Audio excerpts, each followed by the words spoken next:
eh bien nous allons commencer tout de suite, puisque tout le monde est installé. Donc on est à 360, donc je vais essayer de parler pour tout le monde, et je vais inviter mes invités aussi à le faire. On est ensemble donc pour 1h15. Je suis Théo de La Belle Boîte. Donc on a aujourd'hui le thème de l'innovation managériale dans le secteur public. On va avoir 4 invités qui vont venir nous parler de tout ça.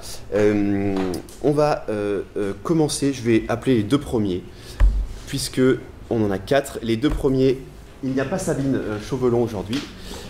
On a deux personnes de la communauté d'agglomération Angers-Loire Métropole. Je vais vous demander de les applaudir. On va accueillir Éric Fauconnier et Anne-Laure Leroux.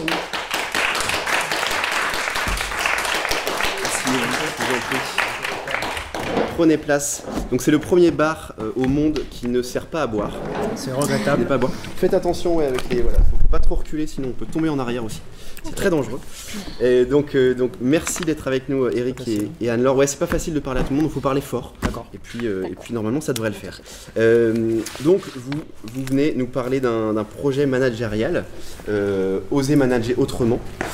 Est-ce que vous pouvez nous expliquer un petit peu ce que c'est, et puis déjà même qui vous êtes, qu'est-ce que vous faites dans votre travail respectif? Je te laisse. Oui, alors moi je suis Anne-Laure Leroux, donc je suis chargée d'ingénierie de formation. Donc j'ai en charge la construction du plan de formation dans nos collectivités, nos 3 collectivités, la ville d'Angers, Angers-Loire Métropole et puis le CCAS Angers. Ok, très bien. Et moi je m'appelle Éric Fauconnier, je suis responsable communication et relations internes des 3 collectivités. Et on va dire qu'on est 2 des 3 personnes qui étaient les chevilles ouvrières, je dirais, et qui sont les chevilles ouvrières du portage du projet managérial dans notre collectivité. Ok, super. Avec Sabine qui n'est pas là aujourd'hui. Voilà, Voilà. qui est excusée. Ok, est-ce que vous pouvez nous parler alors de ce projet managérial, Oser manager autrement? Comment ça a été mis en place tout ça? Qu'est-ce que c'est? Alors, on va peut-être commencer par un petit historique. La ville d'Angers change de municipalité en 2014, avec aussi un changement politique fort, puisqu'on avait 30 ans d'une même étiquette politique depuis 1977. Voilà, donc une rupture dans l'histoire, avec la volonté très vite d'une relecture des politiques publiques. Excusez-moi pour ceux qui sont derrière, une relecture des politiques publiques qui va remettre à plat en fait l'ensemble des services publics et de faire un travail de fond sur toutes les directions.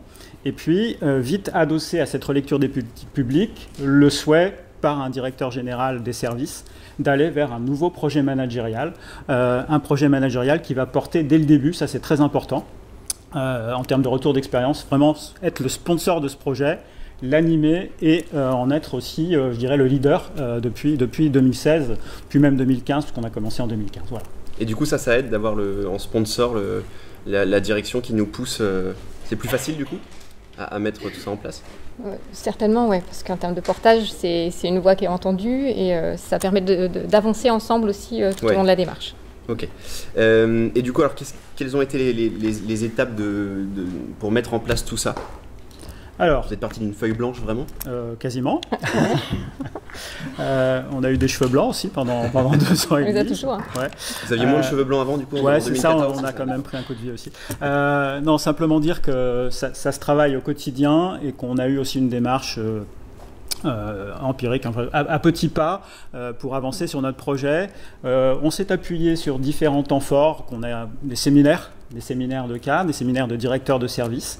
Et le premier d'entre eux a eu lieu, on va dire, en octobre 2016. Ça a été vraiment le déclenchement de cette démarche managériale qu'on a intitulée « Oser manager autrement ». Ça aussi, c'est un engagement et une demande de la direction générale qu'on sorte un peu des sentiers battus et qu'on s'inscrive aussi sur l'innovation managériale en proposant aussi des temps de séminaires différents de ce qu'on pouvait faire auparavant aussi dans les pratiques plus classiques de séminaires dans la fonction publique territoriale. Voilà. Donc on commence en 2016 par un premier séminaire, on va dire, qui a un peu décollé la pulpe du fond, hein, c'est-à-dire le monde bouge, le service public doit bouger, et nous, en tant qu'agents du service public, on doit aussi se mettre en mouvement. Et donc là, un message, on va dire, aux 300, 400 cadres de direction pour être aussi dans la dynamique. À titre d'exemple, peut-être que vous le connaissez, on avait fait venir Philippe de Sertine, qui souvent sur la 5, sur les émissions, voilà, qui est quelqu'un qui a aussi une vision globale du monde et qui nous a aussi parlé un petit peu de comment le monde changeait et comment on devait, nous, derrière, aussi nous adapter avec nos pratiques de service public. Voilà. Donc ça a démarré là-dessus, et puis après on a fait 3 grands séminaires. Mais vas-y Anne-Laure. Oui, alors effectivement, le premier a eu lieu en octobre 2016 avec les 300 cadres de direction. On en a fait un second en mai pour interroger nos pratiques managériales, quel management on veut demain, pour conduire tous les changements auxquels on allait devoir faire face. Un troisième séminaire en décembre 2017. Voilà, là, à nouveau avec les 200 cadres de direction. Et après est venue l'intention d'élargir vraiment notre public et de plutôt contaminer les 600 cadres de nos collectivités. Et même tous les agents. Voilà. Même tous les agents. Voilà. L'idée de cercle concentrique, d'élargir les champs. Pour y aller aussi progressivement. Voilà. On peut peut-être dire aussi que sur cette période-là, on a établi justement avec l'ensemble des cadres un référentiel managérial qui nous a servi aussi de formalisation de ce qu'on avait pu vivre et produire collectivement au sein des différents séminaires, mais aussi des ateliers qui ont suivi les séminaires. Il n'y a eu pas que des séminaires, il y a eu aussi une continuité de l'action. Et ce projet managérial, il nous sert aussi de trame aujourd'hui pour qu'il soit décliné, qu'il soit approprié progressivement par de plus en plus de collègues en interne, au-delà des cadres pour aller, on va dire, sur notre projet de fin de mandat sur l'ensemble de la population. Voilà. L'intention était effectivement d'avoir quelque chose qui nous permette de partager l'ensemble des projets à conduire par la collectivité, mais aussi de travailler sur notre identité managériale, sur nos valeurs, nos principes d'action et les rôles managériaux qu'on attendait pour demain. Et comment vous avez fait pour les premiers séminaires? Est-ce que vous êtes arrivé en créant des séminaires en disant juste à tous les cadres, on ne sait pas ce qu'on veut faire, mais on veut innover? Ou est-ce que vous aviez, vous, des pistes? Ou est-ce que c'est vraiment parti de tous les cadres, les idées, quoi? Est-ce que les idées sont sorties de ces séminaires-là, vraiment? Alors, il y avait un objectif qui était aussi la co-construction dès le départ.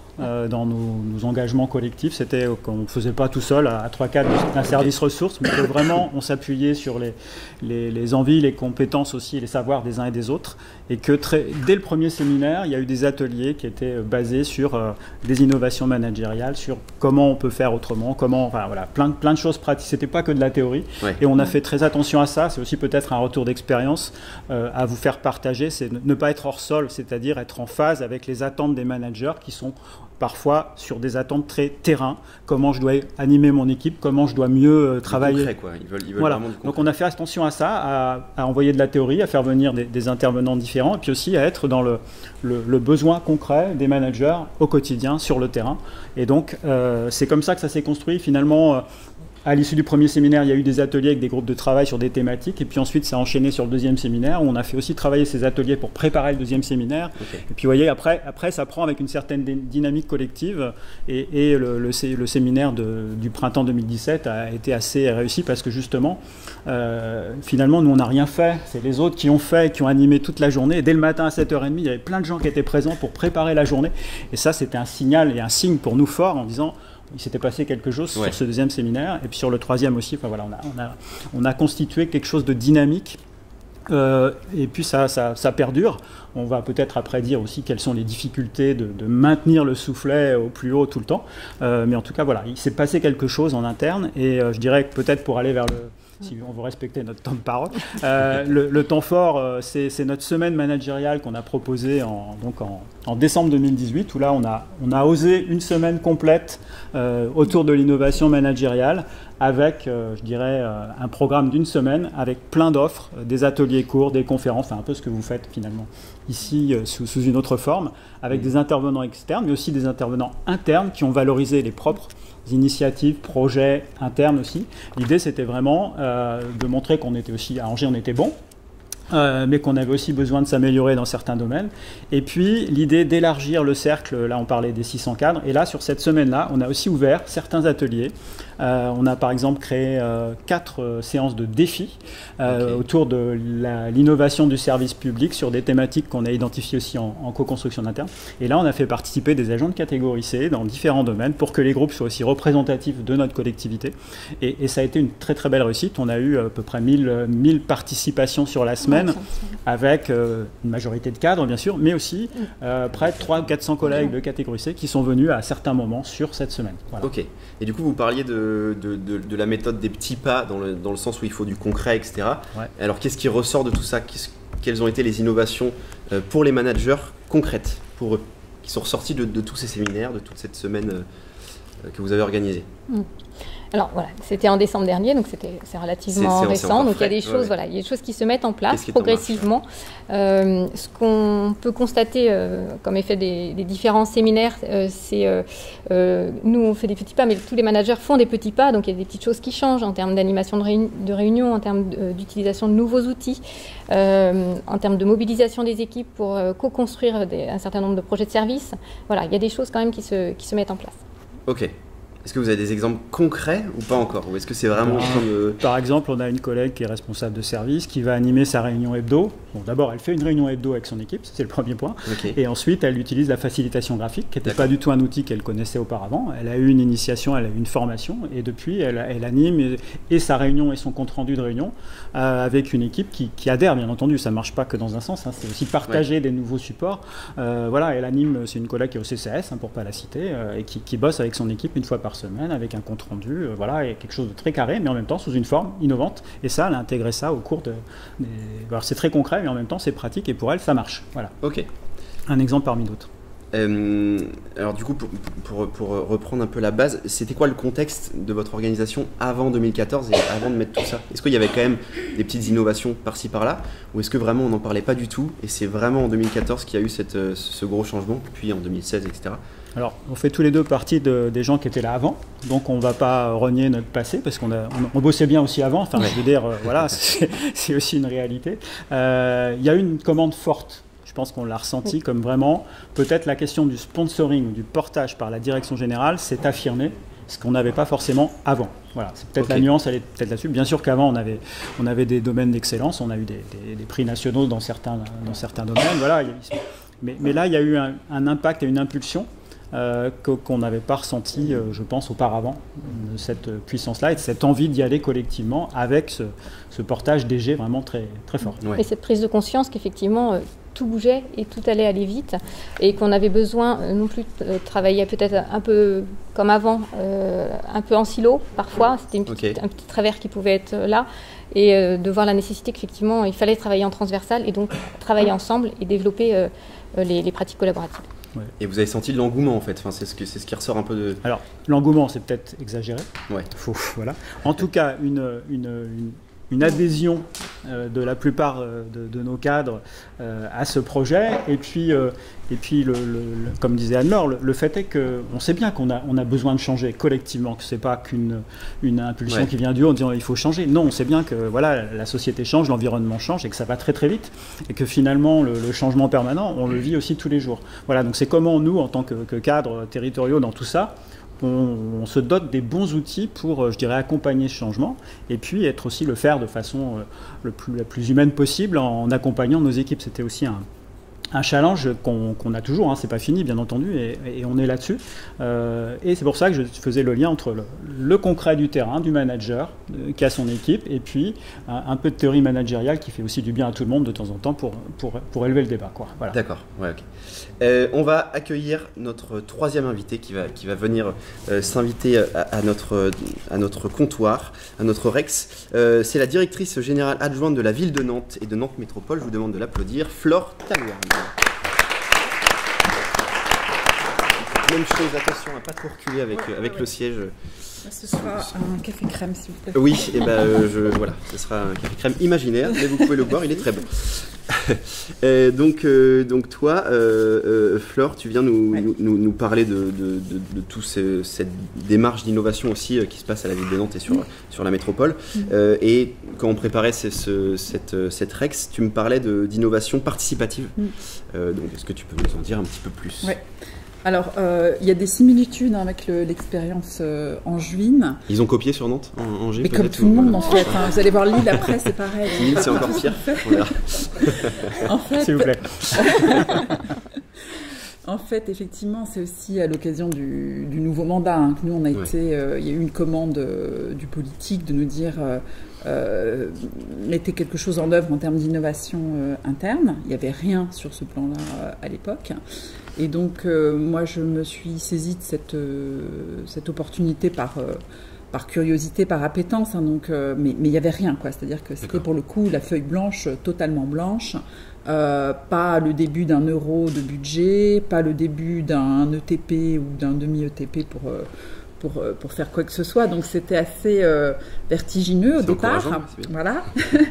Et puis au final, bon, bah, ça s'est su parce que nous on a une habitude de fonctionnement par plan d'action, par politique publique et par plan d'action. Donc quand les personnes ont su qu'il y avait un nouveau plan d'action innovation interne, certains sont venus me voir en me disant moi ça m'intéresse de participer à cette réflexion, etc. Ce qui fait que j'ai constitué au départ un petit groupe de 8 personnes, hein, avec à la fois des gens de la métropole, des gens de la ville, des fonctionnels, des opérationnels. Et, sur la base du volontariat ou c'est toi qui as essayé les... Certains sont venus, d'autres je suis allée les chercher, et puis il y a eu une forme de cooptation en se disant bon tiens, ce serait bien que... Voilà. D'accord.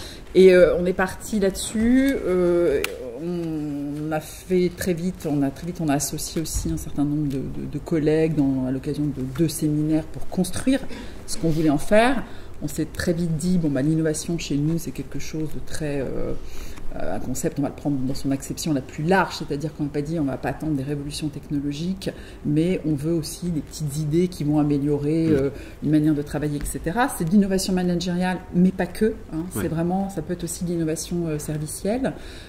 Et surtout, on s'est dit, voilà, pourquoi innover? Parce que innover, il y a des gens qui s'est fait peur d'innover, hein, parce que finalement, on change des choses, donc c'est pas toujours confortable. Donc si on doit innover, c'est pour 3 objectifs. D'abord, renforcer la pertinence du service public, c'est-à-dire qu'on soit toujours dans le bon service attendu par les usagers à tel ou tel temps. La pertinence, l'efficience, évidemment. Comme on a moins de ressources, il faut qu'on soit de plus en plus efficient. Donc si on peut faire des choses avec le même niveau de satisfaction, mais que ça coûte moins cher, il ne faut surtout pas s'en priver. Et enfin, la 3e orientation, qu'on avait voulu mettre en premier d'ailleurs à l'origine, c'est le bien-être des agents. Voilà, c'est se dire, il peut y avoir des innovations qui vont justement améliorer les manières de travailler, hein, l'innovation managériale en fait partie, et puis d'autre part, quand on va dire aux agents que chacun d'entre eux est en capacité de proposer des idées pour améliorer notre fonctionnement, notre organisation et nos services, ça peut participer de remotiver les troupes, quoi. Donc ça, ce sont nos 3 grands objectifs.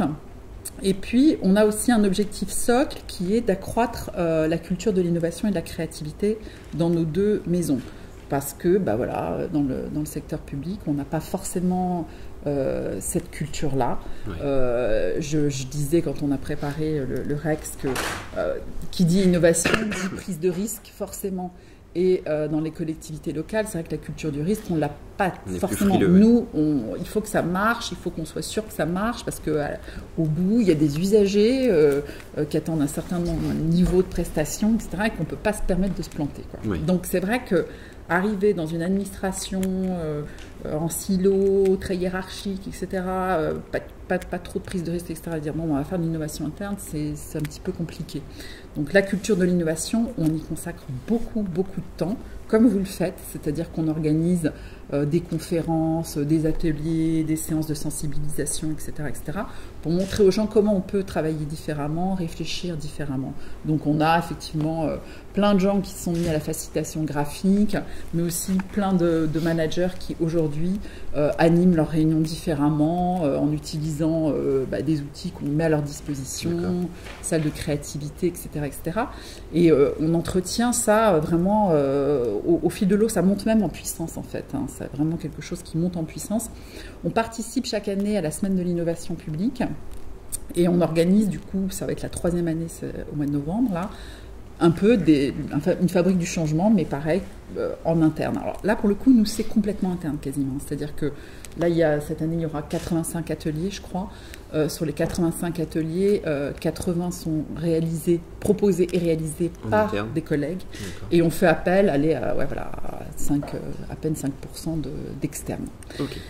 Et là-dedans, dans ces ateliers-là, dans cette semaine de l'innovation publique, il y a beaucoup de choses sur l'innovation managériale, et il y a beaucoup de choses aussi sur le bien-être, sur le développement personnel, etc., comme on peut le faire ici. C'est vraiment notre petite semaine du changement à nous, avec, et là j'insiste, on a été d'emblée ouvert à tout le monde, c'est-à-dire aux 7500 agents, et on fait en sorte que de plus en plus, les agents, y compris de terrain, se sentent concernés, s'autorisent à venir, ce qui n'est pas évident. Donc ça monte en charge petit à petit, les années passant. Et là, cette année, vraiment, moi j'ai insisté pour qu'on ait une communication très incitative, à la fois à l'égard de l'encadrement, avec un mail du DGS qui dit faites en sorte de ne pas programmer une réunion cette semaine-là, de faire en sorte que les collègues, y compris de terrain, puissent être présents. Ça peut vouloir dire les remplacer, hein, parce qu'une ATSEM, quelqu'un qui travaille dans la restauration scolaire ou quelqu'un qui travaille aux déchets, s'il n'est pas là, le boulot n'est pas fait, quoi. Donc voilà, ça peut vouloir dire ça. Et aussi montrer via des interviews croisées d'agents qui sont venus la saison précédente que oui, c'était bien, que oui, ils s'y sont bien sentis, qu'ils étaient légitimes à y être, etc. D'accord. Voilà. Du coup, là, le sponsoring, on parlait de sponsoring un peu de la direction tout à l'heure, là, il est encore plus fort quand on a un envoi de mail comme ça.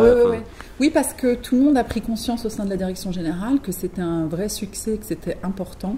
Voilà, ça fait vraiment partie maintenant des événements, je pense, qui sont aussi attendus. Donc là-dessus, on met le paquet. Ouais. Donc ça, c'est vraiment le premier pan de notre action, c'est la culture de l'innovation et de la créativité.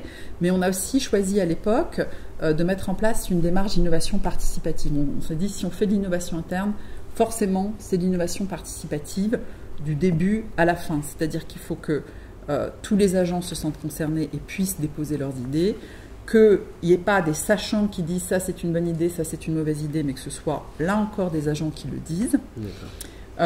Et puis qu'ensuite les choses soient mises en œuvre.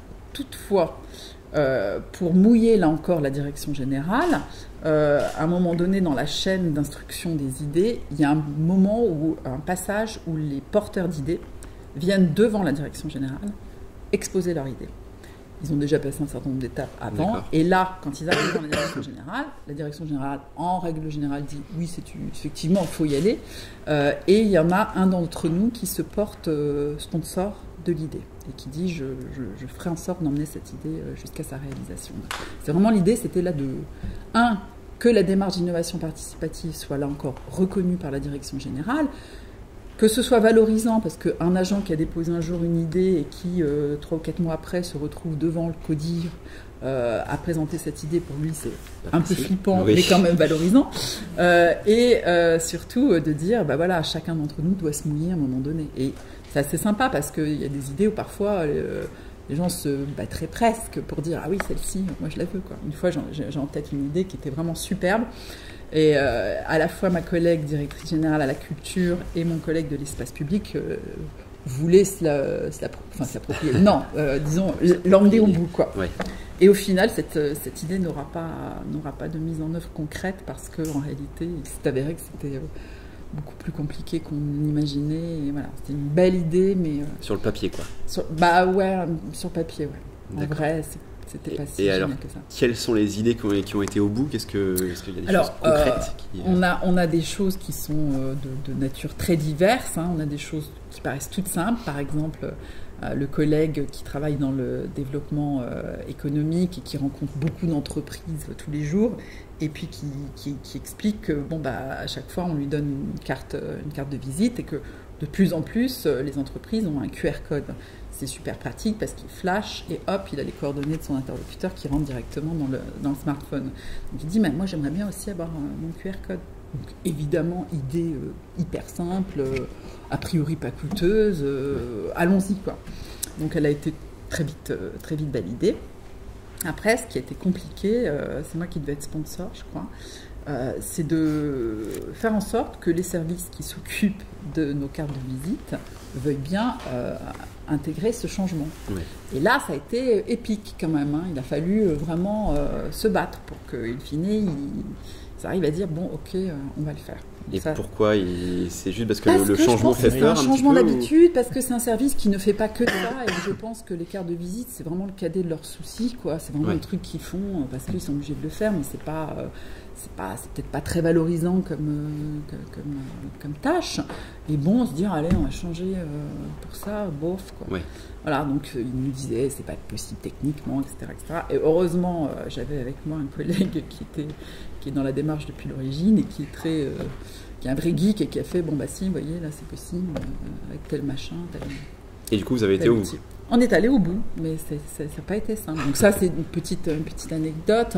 On a des choses beaucoup plus lourdes et qui, pour le coup, parfois, peuvent prendre énormément de temps et qui font aussi qu'on va peut-être changer dans la durée notre manière de faire. C'est un collègue un jour qui disait on devrait se doter de drones. La collectivité devrait se doter de drones parce que c'est vraiment un outil hyper intéressant pour tout un tas de missions qu'on peut avoir. Aujourd'hui, les services qui en ont besoin font appel à l'externe lorsqu'ils ont ce besoin, justement, alors que ce serait beaucoup plus intéressant que nous, on en acquiert, qu'on se dote de cette expertise, et puis on pourrait avoir des usages qu'on n'a pas aujourd'hui et qui seraient super intéressants pour la collectivité. Donc son idée, évidemment, a fait son chemin. Tout le monde a dit, bah oui, a priori, c'est une bonne idée. Si ce n'est que pour véritablement se lancer, il y avait quand même un coût. Hein, on n'est plus sur la carte de visite. Voilà.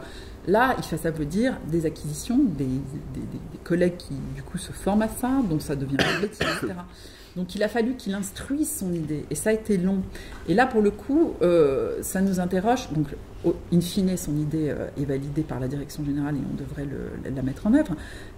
Mais ça veut dire que ce collègue, pendant quelques mois, a dû créer un petit groupe de travail, qui a réfléchi à tous les aspects du problème, économique, juridique, etc., formation, avant de pouvoir proposer quelque chose et permettre un véritable arbitrage. Donc là, ça nous amène à se dire, bon, il faut qu'on s'organise autrement. Pour un certain nombre d'idées qui vont être proposées, il va falloir doter les personnes porteuses, ou d'autres, on ne sait pas encore, d'un temps dédié à cette instruction. Alors c'est pas comment on appelle ça, c'est pas de l'intrapreneuriat proprement parlé, parce que le collègue qui a proposé cette idée va pas demain piloter les drones a priori, hein. Mais en même temps, c'est quelqu'un qui tenait à cette idée-là, qui est vraiment féru de cette thématique et qui avait à cœur de pouvoir l'instruire jusqu'au bout. Et donc à un moment donné, il faut aussi reconnaître qu'il lui faut du temps. Et in fine, que c'est lui qui a porté ça, quoi. Voilà. Alors là, on est sur des idées qui sortent de l'ordinaire avec les drones, les QR codes. Est-ce qu'il y a aussi des choses, des idées qui sont sorties, mais pour la vie de tous les jours, pour le management des équipes, sur la vie de tous les jours, je ne sais pas, par rapport à l'organisation des réunions, des choses comme ça, des choses plus de terrain, entre guillemets. Il n'y a pas tellement d'idées qui sont postées sur l'innovation managériale, en fait. Hein. C'est plus large que ça, quoi. Ouais, c'est beaucoup plus large. Il y a vraiment beaucoup d'idées qui sont postées sur la transition écologique et le fait qu'on devienne une collectivité, enfin qu'on soit une collectivité exemplaire en la matière. Donc ça, il y en a énormément. Et c'est très révélateur. Et ce qui fait qu'à un moment donné, il y avait une idée justement qui avait été postée pour dire qu'il faudrait qu'on ait des règles de bonne conduite en termes de transition, etc. en interne. Bon. Au moment de l'instruction, moi, j'ai basculé sur autre chose. J'ai dit à la personne qui portait le projet, je dis, mais en fait, il faudrait qu'on ait un réseau interne de personnes qui portent cette question-là au quotidien dans la vie de tous les jours des services.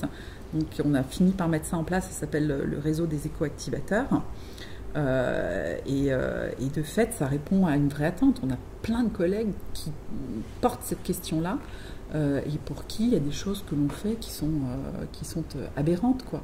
Donc je sais pas, je vous cite par exemple l'histoire des gobelets. On a des fontaines à eau un peu partout, avec des gobelets en plastique. Et il y a plein de collègues qui disent, mais comment se fait-il qu'on a encore des gobelets en plastique dans notre boutique ?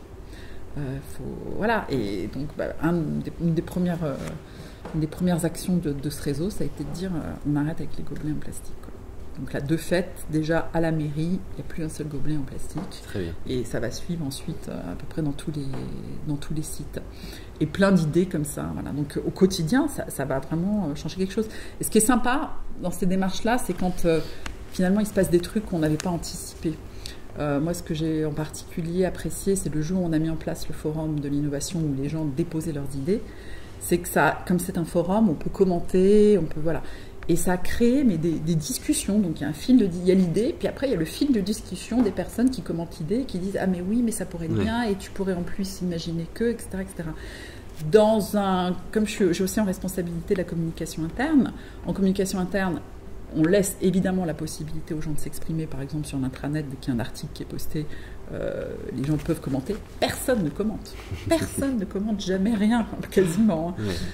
Et là, sur le forum, d'un seul coup, la parole se libère, les échanges, très simple, toujours dans la bienveillance, sauf que rare exception. Donc ça, c'était un effet positif vraiment hyper intéressant. Un autre qui est très sympa aussi, c'était pour diffuser justement, parce que j'ai omis de dire que parmi les 7500 agents titulaires des 2 collectivités, la moitié sont ce qu'on appelle nomades ou non connectés, c'est-à-dire qu'ils n'ont pas un ordinateur tous les jours devant eux. Donc pour les sensibiliser à cette question-là, c'est compliqué. Donc on avait dit, il nous faut un réseau d'ambassadeurs de l'innovation interne, et il faut qu'il y en ait partout dans toutes les directions. Et il y a un département qui s'appelle le département du bâti, où les 2 collègues qui étaient ambassadeurs se sont dit non mais à nous 2 on ne va jamais arriver, et donc ils ont recruté autour d'eux des consuls de l'innovation interne. Et un jour on a découvert ça, on a dit ah ben nous on a des consuls, donc il y en a un dans la salle là. Ah ben on a mis en place des consuls, et donc avec les ambassadeurs, les consuls, ils ont organisé des temps terrain avec les agents du département du bâti pour faire remonter des idées qui ensuite ont été instruites par leur direction, et certaines ont été mises en place je pense, d'autres ont été orientées soit vers les RH, soit vers les finances ou la compta quand ça les concerne, quoi. Donc là c'est pareil, c'est quelque chose qu'on n'avait pas anticipé, qui s'est fait spontanément, et c'est génial. Et sur le réseau des éco-activateurs aussi, il y a des initiatives qui sont prises, qui ne sont pas du tout cadrées. Un jour, un matin, j'allais prendre l'ascenseur, il y avait une superbe affiche, je ne sais plus quel était le slogan. Si tu veux avoir la patate, utilise tes papates. Voilà, si tu veux avoir la patate, utilise tes papates. J'étais fatiguée, j'avais envie de prendre l'ascenseur, j'ai lu ça m'a fait sourire, j'ai pris les escaliers, et personne n'a demandé de l'autorisation de faire ça, quoi. Et en fait, les personnes ne touchent aux affiches, elles y sont toujours. Initiatives. Donc ce qui ressort un peu même de tous les 3 d'ailleurs, c'est que l'innovation managériale, c'est encore mieux quand c'est pas nous qui l'apportons, c'est quand il y a des prises d'initiative et quand tout le monde est motivé et fait plein de choses, quoi. On va en reparler, on va accueillir notre dernier invité qui n'en peut plus sur sa chaise, qui attend. Je vous demande d'accueillir Thomas Vincent, il est directeur de la direction recherche et développement de la métropole lilloise. Les Lillois, donc qui ont copié Nantes et Angers. Une bière, plutôt une bière, ouais, c'est ça, ouais, exactement. Donc, je peux juste embêter Flore, juste parce que vu qu'on l'a bien sûr, compris, bien sûr.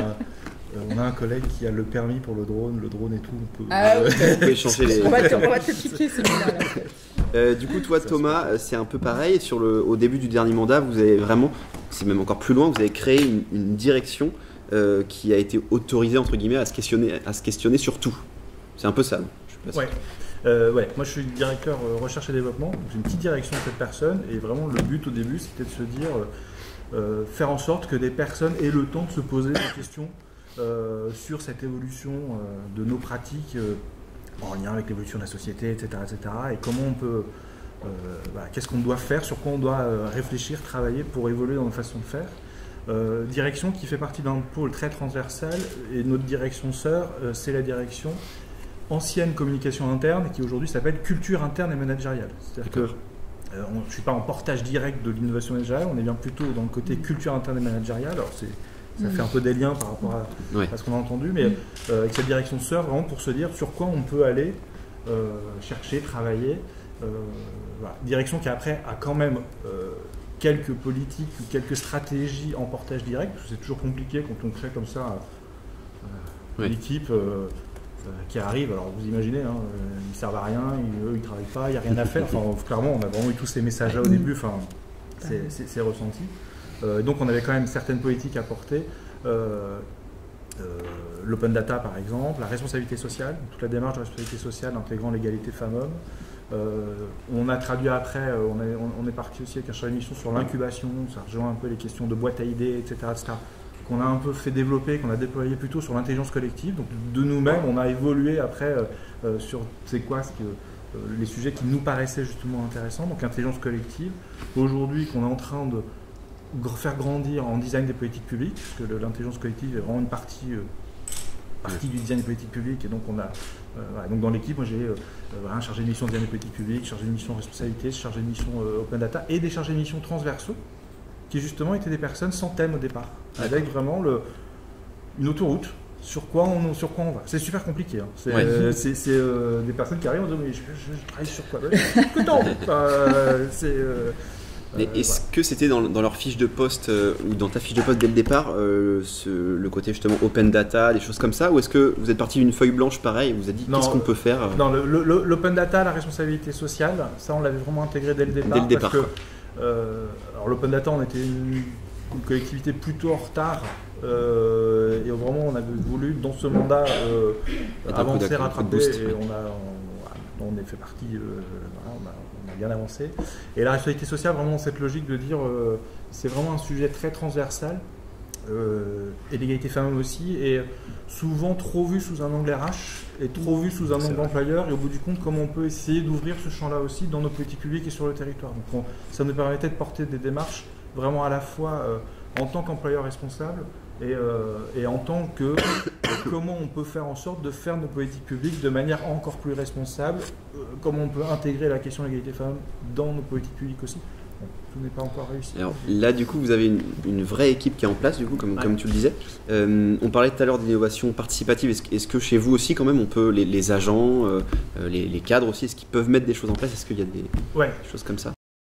Alors juste avant ça, pour montrer le panorama, sinon c'est pour faire un peu pareil par rapport à avant, sur le côté innovation managériale, on a aussi une démarche et un peu dans le même cadre, c'est-à-dire nouveau mandat, cette évolution de société quand même de façon incroyable, le manager ne doit plus être le chef mais vraiment un concepteur de talent, enfin rendre autonome, etc. Donc il y a vraiment une évolution dans la façon de manager qui est importante. Qui d'ailleurs, et on voit bien en vous écoutant, à chaque fois qu'on parle d'innovation managériale, de manager, on va très très vite à l'agent. Le but, c'est au bout du compte, changer nos façons de manager pour que les agents soient beaucoup plus en autonomie, en créativité, en proposition. Voilà. Je crois que c'est super important parce qu'à chaque fois, on a un peu ce cadre de se dire le manager, son rôle, au bout du compte, c'est vraiment créer les bonnes conditions de travail des agents pour qu'ils soient vraiment qu'on soit dans l'efficacité, etc. Et donc dans ce mandat-là, on est parti sur des projets de service, projets de direction. Ça nous a mis un projet d'administration avec 6 leviers assez importants. Une fois qu'on a dit ça, il ne faut pas se tromper, il ne faut pas les oublier. Remets-moi une carte. Innovation, citoyen, efficacité, performance, responsabilité et patrimoine humain. Cette notion justement de patrimoine humain qui était émergée en disant il y a vraiment un patrimoine de ces personnes, comment on peut faire. Et sur le côté innovation managériale, on a créé ce qu'on a appelé le mail management, qui est vraiment une multitude d'outils, de choses pour faire évoluer justement le manager dans cette dynamique-là. Alors c'est quoi? C'est d'abord plein d'outils managériaux un petit peu standards, j'ai envie de dire, mais c'est aussi beaucoup de séminaires, séminaires à différentes échelles. Bref, un séminaire pour tous les managers ou séminaire pour les managers de direction, etc. Si je prends l'exemple, on a beaucoup de séminaires de direction élargis, on fait intervenir des personnalités extérieures, plutôt décalées, vraiment sur la notion ouvrons les portes et les fenêtres, quoi. Et donc on a quelquefois des conférences sur des sujets complètement à part de nos sujets, pour venir nous questionner, nous, directeurs, sur sortir un peu de notre champ, de notre cadre direct. Et après les séminaires de tout manager, on a beaucoup de choses sur. On a eu des questions sur la gestion du temps. On a eu un certain François Badenès qui est venu nous voir pour la conférence passer le cap. C'était sympa. Et pareil on a fait venir des coachs sportifs aussi. Pour faire ces parallèles entre le manager et le coaching sportif pour comprendre. Voilà, toujours dans cette notion de se re-questionner sur notre façon de faire. Est-ce qu'il y a des choses concrètes qui sont sorties de tout ça grâce à ça justement? Ouais, alors si je reviens sur ma direction à ce moment-là, tu l'avais dit, l'intelligence collective par exemple. Un des trucs concrets, c'est qu'on a vraiment considéré qu'il fallait qu'on fasse évoluer nos façons de travailler et qu'évidemment l'intelligence collective c'est le premier outil de la co-construction. On n'arrêtait pas, il y a 4 ans, de parler de co-construction. Oui, mais l'intelligence collective était bien là-dessus. Enfin, donc on a une direction qui est relation usagers vraiment dédiée sur les usagers extérieurs, enfin, qui utilisent pas mal de ces outils. Et en interne, on a vraiment voulu apporter cette dynamique-là. Donc là, au sein de la direction, on a récupéré un lieu au rez-de-chaussée, qui était un lieu de stockage de podium, etc. On a réussi à récupérer ce lieu, donc 35 mètres carrés, qu'on a peint tout en Velleda, mur Velleda. Nos collègues menuisiers nous ont fait des tables tout en Velleda. On a acheté une tablette numérique, c'est quasiment le seul gros coup qu'on a fait. On a récupéré du mobilier et on a créé un lieu justement pour la créativité. Et l'équipe entière s'est formée à l'intelligence collective. Ok. Alors j'en profite là-dessus parce que c'était suite aussi à des rencontres avec WorkLab qui est venu nous former. Sans faire de pub. Non, c'est des belles dynamiques. Et donc on s'est nous formés à l'intelligence collective avec vraiment cette notion de dire le problème c'est que quand on est dans le changement, quand on est dans cette évolution, il faut montrer. Et on s'était discuté entre nous en se disant mais fait quoi, on va former tout le monde ou non, stop. On se forme nous et nous on va offrir une prestation en interne. Et après on va petit à petit faire la boule de neige qui va grandir. Donc on a créé ce lieu parce que le lieu pour moi reste important. J'ai beaucoup de discussions avec des designers qui me disent que c'est inutile le lieu ou n'importe quel lieu on en fait ce qu'on veut. Quand les directeurs déjà rentrent dans ce lieu-là, les codes cassent. Et j'ai une expérience de 2 réunions de suite sur le même sujet, une en Creabox, le lieu s'appelle Creabox, l'offre de service. La réunion suivante n'était pas en Creabox. Ça changeait tout. J'ai sorti mes post-it, je les ai rangés. Mais ouais, ça change tout. On est autour d'une table et donc il y en a un qui dit un truc, donc il faut à tout prix que l'autre vienne dire autre chose, que machin. Enfin, on a des codes qui. Et donc nous, on s'est formé donc à l'intelligence collective. On fait ces prestations de soit d'aider à monter des ateliers pour les collègues, soit de faire nous-mêmes la facilitation quand besoin. Là, hier matin, on a passé la matinée sur des sujets de prospective sur la data. On s'est fait un atelier entre nous, etc. Et ensuite, on a commencé à sensibiliser, à former. Donc aujourd'hui, on a plus d'une centaine de collègues qui sont sensibilisés. Pareil, quand dans les semaines d'innovation, on recrée des moments de venez, on vous explique. On a refait quelques formations, on a intégré des collègues. Et puis même dans les nouvelles embauches, en plus, on voit bien aussi des gens qui arrivent dans les nouvelles embauches qui sont déjà dans cette dynamique beaucoup plus qu'il y a 3-4 ans. Et donc ça, par exemple, c'est vraiment un sujet sur lequel aujourd'hui, la Creabox, elle est connue par tout le monde. Elle est privatisée. Alors, voilà, il y a toujours des petits trucs qu'il faut arriver à mettre parce que le jour où on a créé la Creabox, moi j'ai eu 3 coups de fil le jour même. Ouais, Thomas, j'ai pas ça de réunion, je peux avoir ta crèche, ton bocal, j'ai tous les noms au début. Donc avec l'équipe, on s'est dit stop, on fait quoi? Enfin, on privatise. Donc on oblige, on nous appelle pour nous dire qu'on fait un atelier. Donc, tout le temps, on n'est jamais en train de freiner, mais pour justement que ce soit pas une salle de réunion. Et pourquoi? De toute façon, on a eu aussi le protocole qui s'appelle de salle de réunion qui nous a appelé en disant donc on l'intègre dans notre offre. Non, ça reste. Ouais, c'est ça. Il faut que ça reste. On peut pas. Faut faire évoluer ça. Et on parlait d'innovation et surtout d'appropriation. Donc là, tu as senti vraiment que tout le monde se l'est approprié, quoi? Que grâce à ce lieu-là, on s'est approprié l'innovation managériale? Jamais tout le monde.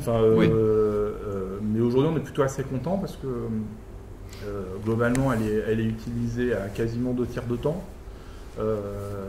On a 75% de nos directions qui sont venues, alors au moins une fois. Alors certaines y viennent beaucoup, d'autres non. Très souvent, moi je passe et je vois des équipes qui travaillent sans être passées par nous, parce que maintenant, voilà, les gens ils le font eux-mêmes. On a en plus, alors c'est vrai que dans l'offre qu'on fait, on a en plus évidemment eu la cible agent. C'est-à-dire qu'on a des fiches d'intelligence collective sur toutes les façons de faire, sur notre site intranet, à tout agent. Diffusé. C'est-à-dire qu'on n'est pas focalisé sur le manager ou le chef de projet, etc. Enfin, c'est vraiment des outils pour tout le monde. Donc on est bien dans cette dynamique-là. Donc oui, aujourd'hui ça prend, et je suis même plutôt assez content, ça prend même très bien, parce qu'un de nos plus gros projets de métropole à venir dans très, très peu de temps, c'est qu'on va déménager de site. On change de site et on arrive dans un tout nouveau bâtiment qui est en fin de construction. Et au bout du compte, on va avoir au niveau un peu tout agent de Créabox de la taille de ce qu'on a aujourd'hui, et surtout on va créer une Créabox à chacun des étages. Alors pas une Créabox aussi grande, une plus petite, pour justement, on a en partie centrale du plateau des salles de réunion, et une qui va être une Créabox, pour justement permettre tout de suite de se dire, bah tiens, on va se faire une réunion un peu créa rapide, etc. Et on peut aller dans celui-là. Et j'ai pas eu besoin de le demander. Enfin, ça a été intégré. C'est intégré parce qu'on est dans cette accélération. Alors après, en autre petit exemple où vous êtes allé assez loin, on en parlait au téléphone, tu me parlais des visites sur le camp des 1000 du côté d'Aix-en-Provence. C'était un détail, mais je passe du coq à l'âne. Mais c'était, enfin, parce que je vois l'heure qui passe, le temps qui passe. Et ouais, c'est un tout autre sujet. C'est que dans l'innovation managériale, on est en effet tout le temps en train de parler de ces évolutions de faire, voilà, du BIP, etc., qui sont juste super importantes et primordiales pour avancer. Enfin, mais on reste aussi quand même des collectivités, on reste quand même des administrations, on a quand même des responsabilités. Enfin, et on a mis en place alors là c'est tout agent, c'est pas que manager. Enfin, on a mis en place une formation avec le camp des 1000. Alors le camp des 1000, c'est à côté d'Aix-en-Provence, c'est un ancien centre de concentration, presque concentration, qui existait à l'époque de la France libre. Donc on était dans un secteur et au bout du compte il y a eu pas mal de juifs allemands par exemple qui sont revenus là et qui étaient renvoyés après dans les camps de concentration. Et il y a toute une étude, il y a des scientifiques en plus sur place qui font toute la recherche autour de ça, afin de se dire mais quel comportement au bout du compte on avait, quelle éthique avait la fonction publique à l'époque. Voilà, des scènes où le préfet en demandait beaucoup plus que ce que demandaient les Allemands. Enfin, voilà, pour la petite histoire, les Allemands voulaient un train avec je ne sais plus 100 personnes, le directeur qui était plutôt très humain arrivait à en mettre que 80 parce que l'un était malade donc ne pouvait pas, l'autre avait fait ci, enfin donc il avait trouvé des astuces par rapport aux demandes allemandes, et le préfet arrive fait comment ça, ils en demandent des 100, il faut remettre les 20. Et ça vient nous questionner aussi sur notre rôle, nous aujourd'hui, de fonction publique, le droit de désobéissance de l'agent au manager. Enfin, quand on est dans l'innovation, on a aussi ça. C'est-à-dire et au bout du compte, on met en place des formations où, par équipe de 20, les collègues partent 3 jours sur place avec la visite du site, très, très, très prégnant, et ensuite toute une formation sur l'éthique, l'alignement. C'est-à-dire on est tous des agents publics, mais on est tous des citoyens aussi. Voilà. Donc, quand on reprend nos valeurs dont je parlais au début, de citoyen, patrimoine humain, voilà, cet alignement, et quel est au bout du compte notre rôle. C'est intéressant, c'est-à-dire que l'innovation managériale, ce n'est pas que, en effet, l'évolution de nos pratiques, de faire, c'est aussi venir se poser ces questions-là. Et derrière le camp des 1000, il y a vraiment ces questions de comment on est arrivé, leur réflexion, leurs études, c'est comment on est arrivé au bout du compte à la Shoah, etc. Dans quel contexte. Donc ils ont toute une logique de 4 étapes en disant il y a un terreau sensible, à chaque fois on est parti de périodes de crise, etc. Donc des extrémistes qui sont montés mais qu'on a laissé monter, etc. Et donc ça, on en revient en se reposant aussi des questions sur notre rôle, qu'on soit manager ou bien ou juste agent. Et c'est lui, François Bademès, qui est venu. On parlait de tout à l'heure, voilà. C'était un peu en retard, mais c'est pas grave, vous pouvez. Du coup, alors tu parlais d'éthique et de notre rôle en tant que collectivité. Et tout à l'heure, on parlait du fait qu'on fait des innovations managériales, finalement pour les agents. Mais justement, alors je pose la question à tout le monde, est-ce que le but aussi, la finalité, c'est pas les usagers? Est-ce qu'on fait pas tout ça pour les usagers? C'est juste évident. On est tous complètement dans cette... Mais est-ce que ça veut dire que dans la réflexion de base, dès qu'on innove, est-ce qu'on doit se dire c'est pour les usagers ou c'est plus compliqué que ça, plus complexe?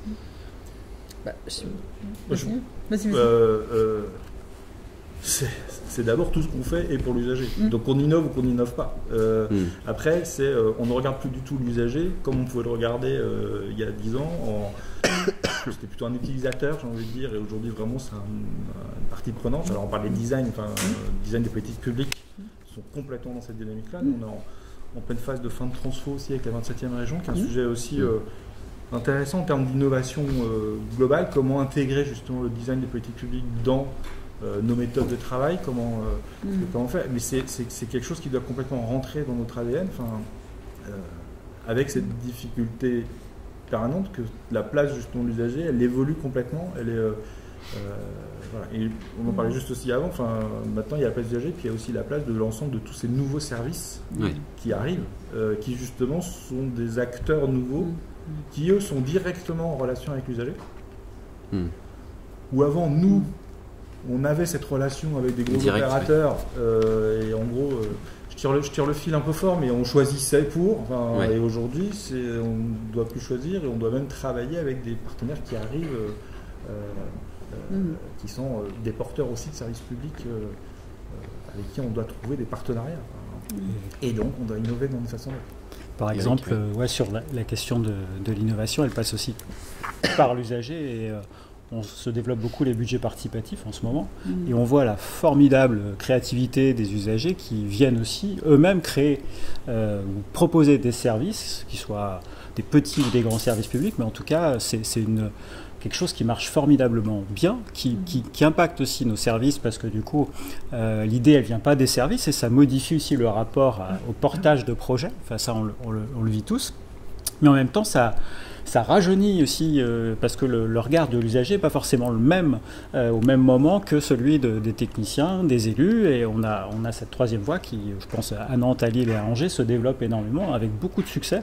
Nous, c'est une première édition l'année dernière du budget participatif, c'était incroyable, des chiffres assez phénoménaux pour notre collectivité.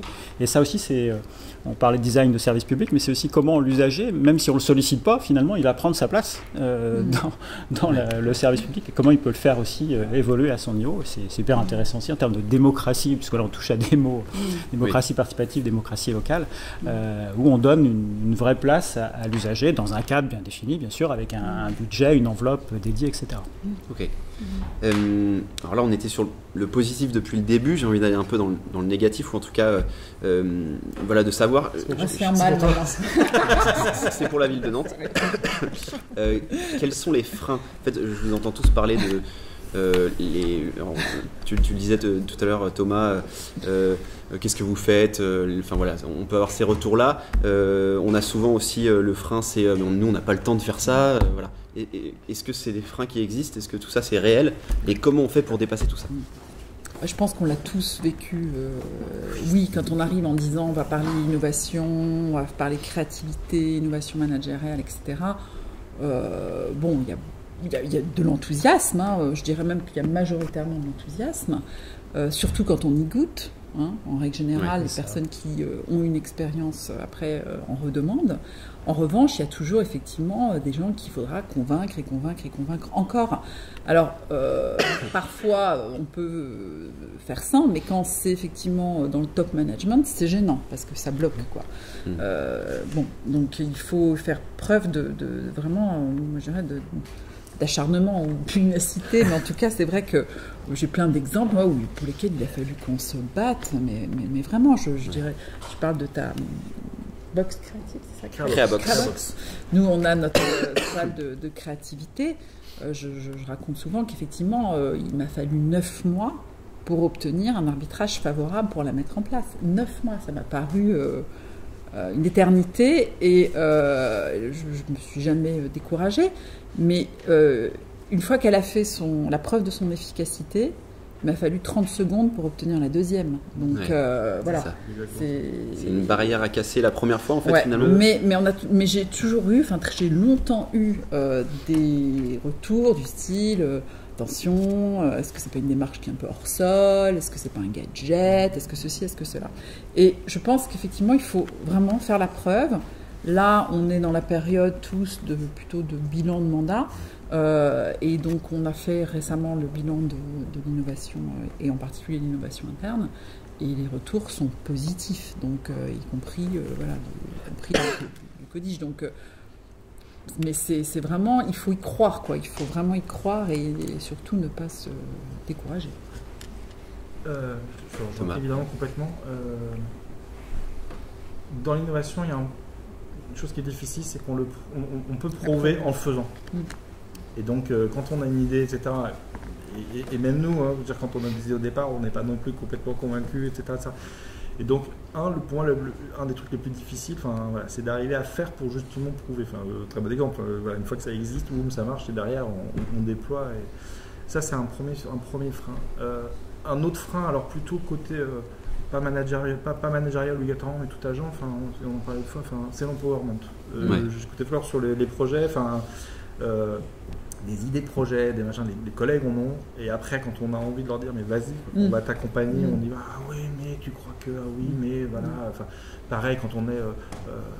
Nous, on a voulu, un jour, on a voulu prendre Klaxoon, oui, puis on a voulu prendre Prési, voilà, pour changer nos présentations, ça paraissait, enfin, le coup de fil que j'ai eu avec l'informatique, la note de l'informatique, il m'a expliqué que c'était juste impossible parce que c'est en SaaS, machin, enfin, bon, bah, au bout du compte, il y a 10 licences Prési chez moi, et puis je les donne, et puis dès qu'on nous demande, on les a, et donc il faut, faut avoir, moi j'ai la chance d'être dans une direction où elle est créée comme ça, c'est que j'ai cette autorisation-là de, ça plaît pas, mais ça plaît pas, enfin, le jour où je reçois la note où l'informatique m'explique par A plus B que ça ne rentre pas dans le truc, je dis, bah, c'est pas grave, si moi je le fais directement, oui, mais si ça marche trop après, s'il y en a trop, on verra. Donc il faut être des acharnés en fait. Il faut un peu surfer un peu à droite à gauche.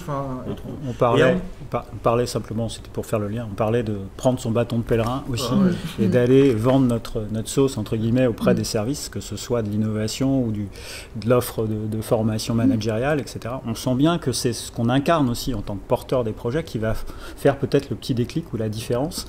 Et quand on peut en discuter en direct plutôt que de balancer des notes ou des mails ou des machins, ça marche aussi. Donc c'est du temps, c'est de l'énergie, mais je pense que c'est aussi comme ça qu'on convainc nos pairs de dire bah, venez, faites avec nous et on gagne. C'est du petit pas, c'est 2-3 personnes par-ci, 2-3 personnes par-là et clac, clac, clac. C'est aussi comme ça que ça marche.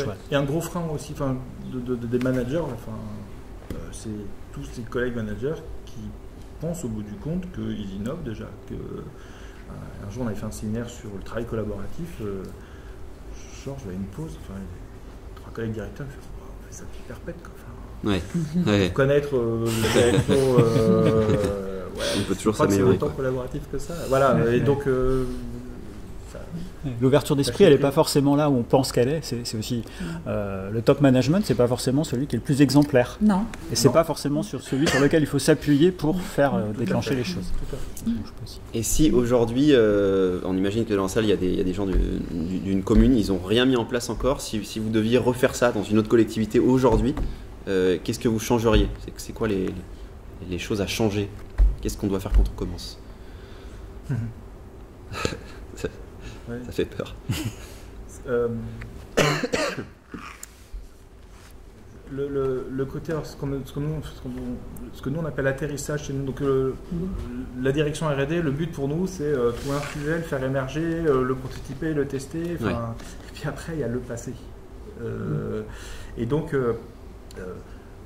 ma commande, même si j'exagère un peu, à chaque fois on dit faut que vous trouviez plein d'idées et puis que vous les donniez. Mais ça marche pas. L'idée qu'il y a de quelqu'un et qu'on leur donne tout dans une autre équipe qui justement n'a pas le temps, parce que dans le problème de des freins aussi il y a le temps. N'a pas le temps, etc. Ça marche, ça fonctionne pas.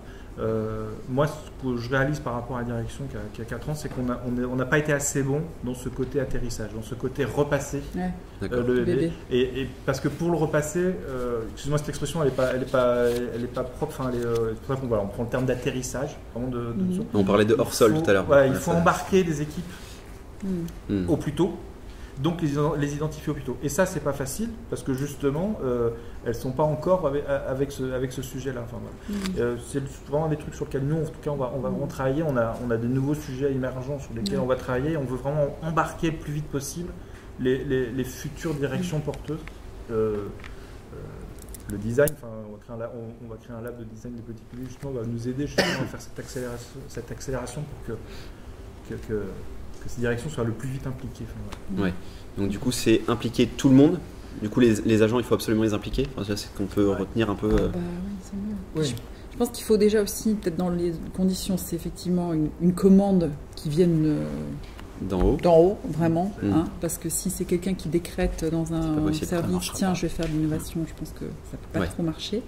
Et puis je pense qu'il faut aussi, moi je crois beaucoup, parce que je crois qu'elle a conclu sa conférence ce matin comme ça, à Laurence Banet, sur le fait d'avoir au départ une équipe qui porte le sujet, qui porte la démarche, et puis qui soit des personnes vraiment complètement convaincues et qui l'incarnent aussi d'une certaine manière. C'est-à-dire que venir parler d'innovation quand soi-même on a des méthodes un peu ancestrales, je veux dire, c'est pas crédible, quoi. Moi, je crois beaucoup au fait d'avoir une équipe qui emporte, quoi. Quand les gens sont convaincus, qu'ils ont du plaisir à bosser ensemble et qu'ils ont vraiment une vision de là où ils veulent aller, peu qu'ils aient un petit peu de soutien aussi du haut, ça, a priori, ça peut marcher. Ouais. Donc il faut du soutien d'en haut, la direction, enfin englober tout le monde, et du concret, c'est ça aussi un peu. Et beaucoup d'énergie aussi. Et beaucoup d'énergie, de bâton de pèlerin. Et du travail avec les directions vraiment pour, de manière opérationnelle, vraiment mobiliser et faire mobiliser aussi. Okay. Et peut-être un écueil dont on s'est rendu compte après coup, c'est que quand on a mis en place notre semaine managériale, on s'est rendu compte que le mot managérial a été interprété par les agents qui se sont peut-être pas reconnus dans le mot managérial et qui l'ont trop placé chez les managers et qui n'ont on n'a pas été explicite sur le fait que effectivement le management c'était pour tout le monde. Voilà. Ça. Donc si c'était à refaire, peut-être que là-dessus on agirait, c'est sûr. J'ajouterais une bonne connaissance de la sociologie de l'organisation. Pour arriver à faire sortir les innovations justement par le bon endroit, le bon... Voilà. Donc dans chaque territoire, chaque commune, chaque ville, c'est différent. On ne peut pas adapter... Oui, et puis dans notre organisation, suivant tel ou tel sujet, il y a des choses en effet qu'il faut vraiment faire que monter. Il y en a d'autres où on a besoin plutôt de le faire un petit peu descendre. Il nous reste un tout petit peu plus de 10 minutes. Donc je vais vous donner la parole à vous. Est-ce qu'il y a des questions pour faire avancer ce large débat? La première est la plus dure à poser, donc n'hésitez pas. Comme ça, après, ça va en lancer plein d'autres. Il y en a déjà. Parfait. Allez, je me lance. Bon, je suis de la Caisse primaire d'assurance maladie d'Angers. Et j'ai d'ailleurs adressé en priorité aux Angevins, mais c'est valable pour vous quatre également. Nous, on a engagé depuis 5 ans, sous l'impulsion de la direction, une refonte complète de nos postures et nos pratiques managériales. Et quand je dis complète, on ne partait pas de rien, mais cette fois-ci, on cassait tout ce qui existait pour remplacer par ce qui est quand même actuel, innovation managériale, posture, etc. Et il y a chez les collègues des freins énormes, des réticences, voire pire, à vouloir changer leur pratique. Quelle que soit alors l'envie qu'on a, le fait qu'on ait une équipe qui porte ça, que ça vienne de la direction, il y a un frein énorme à changer les pratiques, que ce soit dans les réunions, dans les participations, par exemple, aujourd'hui, à des séminaires comme celui-ci. Je sais qu'il y a des collègues qui viennent là contraints et forcés, c'est clair et net, et qui de toute façon n'en repartiront en n'ayant rien changé de leurs idées, quoi que ce soit. Est-ce que vous avez rencontré auprès de vos plus cadres opérationnels que cadres, comment je dirais, stratégiques, des freins comme ça? Je pense que ça va dans votre nouveau projet que vous avez mis en place là. Et comment vous avez réagi? Est-ce que vous êtes arrivé, vous pensez, à éliminer un peu tous ces freins-là? Alors, beaucoup d'humilité d'abord dans ce portage de projet, à savoir qu'on a les mêmes cas de figure. Ça existe bien entendu. On n'est pas à 100% de l'effectif qui part et qui applaudit, est super. Non, c'est plutôt, je dirais, un travail progressif aussi. Il y a des convaincus de la première seconde, et ceux-là, ce qu'on appelle nos pionniers, qui vont être aussi porteurs, fédérateurs, et c'est sur ceux-là qu'il faut s'appuyer aussi pour faire bouger les choses. Et ces gens-là, ils peuvent être à différents niveaux dans l'organisation. C'est pas forcément les chefs. Au contraire, c'est souvent des gens qui sont identifiés pour d'autres raisons.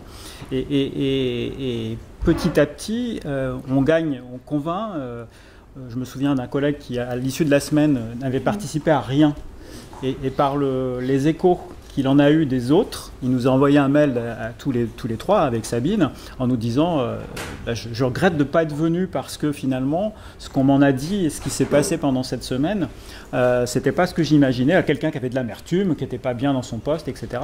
Qui a vu aussi à travers ce que les autres lui renvoyaient que finalement il y avait des choses positives qui s'étaient passées. Donc on pense que pour la prochaine il sera là. Voilà. Et après, c'est comme je le disais tout à l'heure, c'est vraiment la relation interpersonnelle. C'est pas de l'info descendante du directeur général qui va dire allez-y, il faut y aller comme vous disiez, mais plutôt de dire pourquoi il y a un intérêt à changer sa posture managériale, à quoi ça va servir. On parlait du service usager, je pense qu'à la CAF comme dans nos services publics c'est la même chose. Au bout il y a un usager. Il y a un usager. Et voilà. Je pense que quand c'est comme ça, il faut s'appuyer sur le sens, c'est-à-dire Pourquoi on doit évoluer dans nos pratiques? Parce qu'au bout, il y a un usager qui a besoin d'un service qu'on doit lui rendre. Voilà. Mais il n'y a pas de recette miracle. Il y a eu beaucoup de recherches, il y a des codev qui ont été mis en place. On a même dû les imposer à la fin pour que les collègues managériaux, parce qu'ils ont toujours bonnes excuses. Alors, je ne vais pas prendre la parole longtemps, mais l'argument qui sont donné, ça peut être vrai, on est tellement débordés, on a des grosses équipes. Vous n'allez pas en plus nous demander de réfléchir, de partir en séminaire ou de modifier des pratiques alors que manque de temps, on a 25 agents, on a X dossiers en stock et on n'arrive pas à s'en sortir. C'est vrai, je le reconnais, et c'est valable pour la CEPAM comme pour d'autres organismes sociaux, et sans doute aussi dans vos administrations. Faut éliminer ces freins-là. Le co-développement, c'est quelque chose auquel je crois, je suis facilitateur, donc je peux forcément y croire. On a vu des collègues évoluer en participant, mais il y a toujours des gens qui viennent parce que de toute façon on l'a imposé 5 fois par an. Alors ça c'est une décision de direction. Sinon, du coup, je sais quoi, à peine la moitié des managers opérationnels, donc c'est un choix à faire aussi. Mais qui viennent, mais qui finalement, qu'on ne va pas entendre durant la séance de 2 heures de codev, et même en se sollicitant. Cela, je crois qu'il y a un moment où on peut peut-être aussi se dire, on va passer... On va faire 100, vous disiez à un moment, peut-être faire 100, monter sur des gens à côté. Dommage pour leurs équipes aussi. Bien sûr. Mais alors, du coup, là, je reviens sur le frein que vous avez évoqué, du manque de temps. On n'a peut-être pas assez parlé, mais alors qu'est-ce qu'on répond à ça aux managers qui nous disent « mais moi, j'ai pas le temps du tout, quoi. Qu'est-ce que... Vous avez le temps, c'est votre boulot, vous faites ça toute la journée, mais moi, j'ai pas le temps. » J'ai un métier, moi, monsieur. J'ai un métier, exactement. Non, mais le métier, toutes les personnes qui sont en situation de management d'équipe, elles ont une obligation, j'allais dire, de formation continue. Ça s'apprend, ça se réinvente, ça se réinitie. Parfois, ça fait du bien aussi de revenir sur des fondamentaux. Donc voilà, c'est pas du temps en plus, c'est un temps de formation qu'on doit s'accorder pour rester aussi performant. Et on ne manage plus aujourd'hui comme on manageait hier, donc il faut juste se sensibiliser à ça. Ça ne veut pas dire non plus passer, je sais pas moi, 10 jours par an en formation. Ça peut être des petites choses comme ça. Nous, on fait beaucoup de choses. Alors, ça peut être controversé aussi, sur le temps de midi. Donc, c'est pas du temps de travail. C'est fait par des agents volontaires, on appelle ça les heures créatives. C'est fait par des agents volontaires sur le temps de midi pour d'autres agents volontaires. D'accord. Donc là, effectivement, ils viennent avec leur sandwich. Ils passent 1 heure, 1 heure et demie, je crois. Et ils ressortent, ils ont été sensibilisés à une technique, une manière d'animer une réunion, etc., etc. Je pense que le temps, c'est pas forcément un argument. C'est-à-dire que quand on a une envie, une appétence, et la prise de conscience qu'effectivement il faut évoluer et continuer à se former, on y va. Après, ça dénote plus je sais pas, peut-être un mal-être, effectivement. Et là, c'est peut-être sur d'autres choses qu'il faut travailler, effectivement, sur l'organisation du travail, sur l'organisation des services, que sais-je. Il y avait une autre question, je crois. Peut-être une question, un petit témoignage. D'abord, je ne suis pas en admiration pour les changemakers que vous êtes, parce que dans le service public en particulier, c'est pas une sinécure. C'est plus difficile. Moi, je pense qu'il faut beaucoup de ténacité, beaucoup de pédagogie et donner du temps au temps.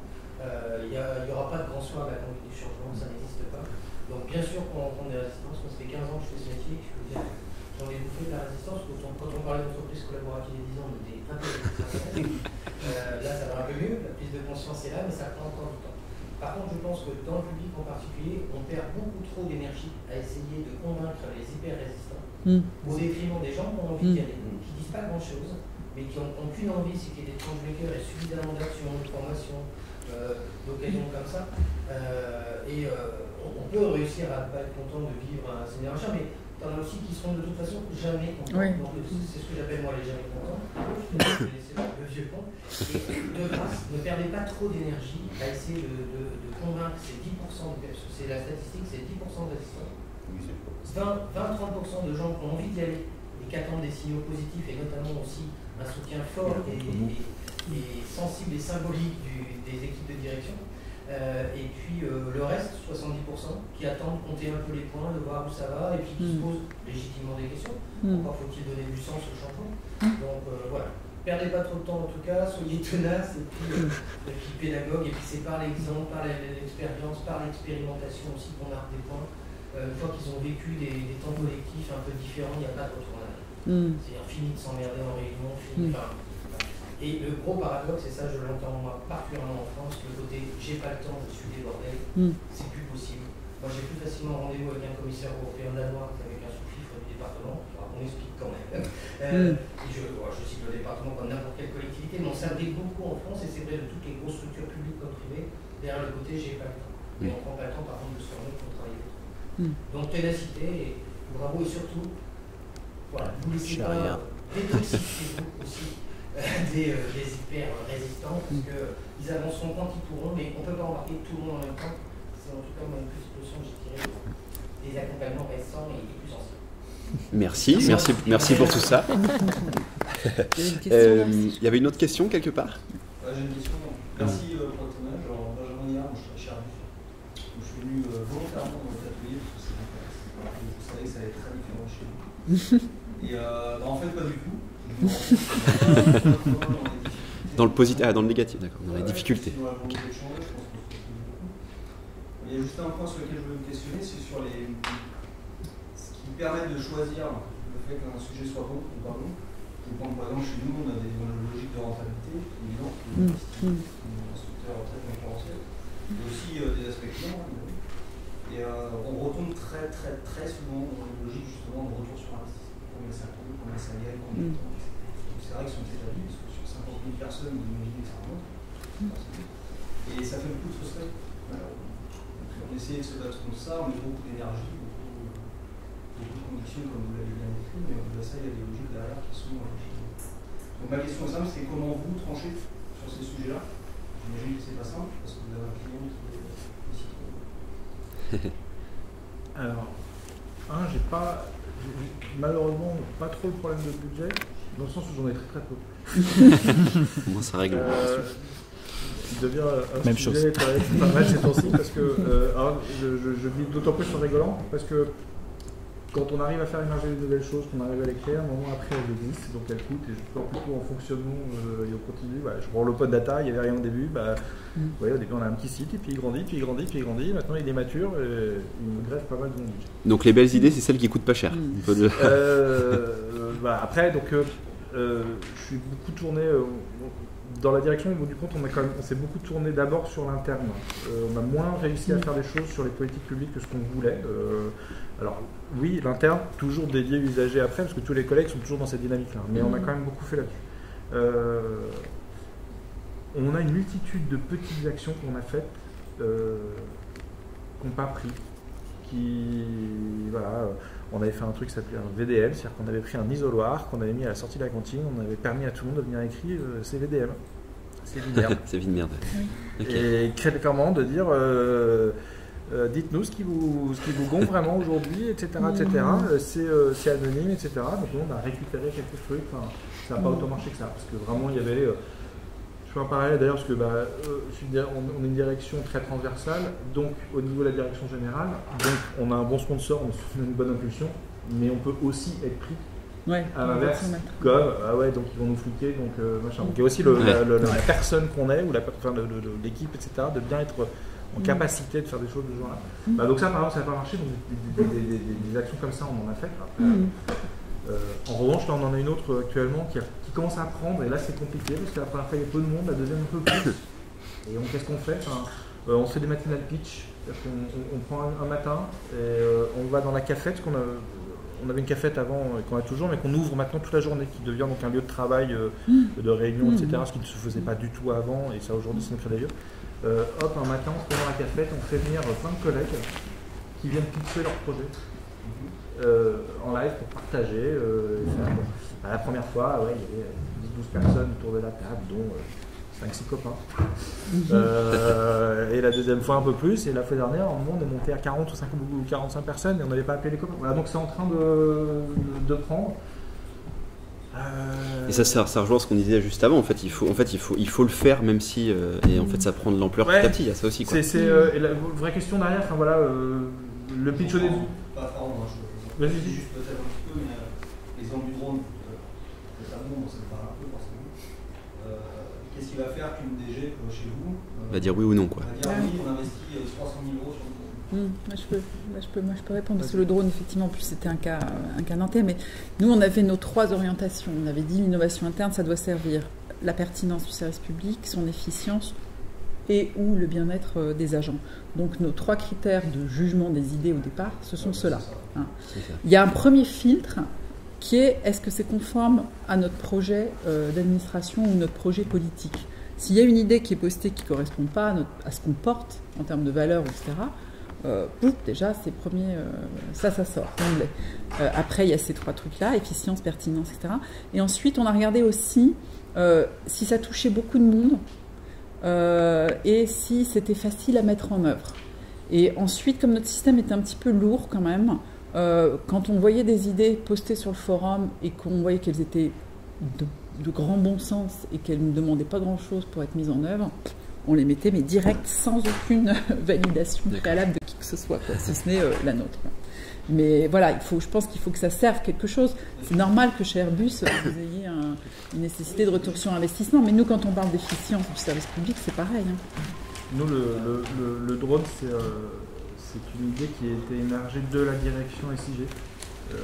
Donc des collègues qui font à la fois toute la gestion des plans, l'information géographique, les relevés topos sur place, etc. On a une multitude de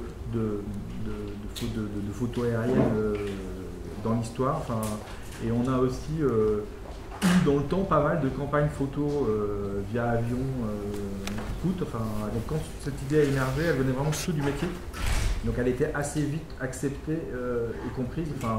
Vous êtes capable de dire comment coûtait les prestations sur le alors là, comme ça, moi non. Mais bien sûr qu'on sait. Ouais.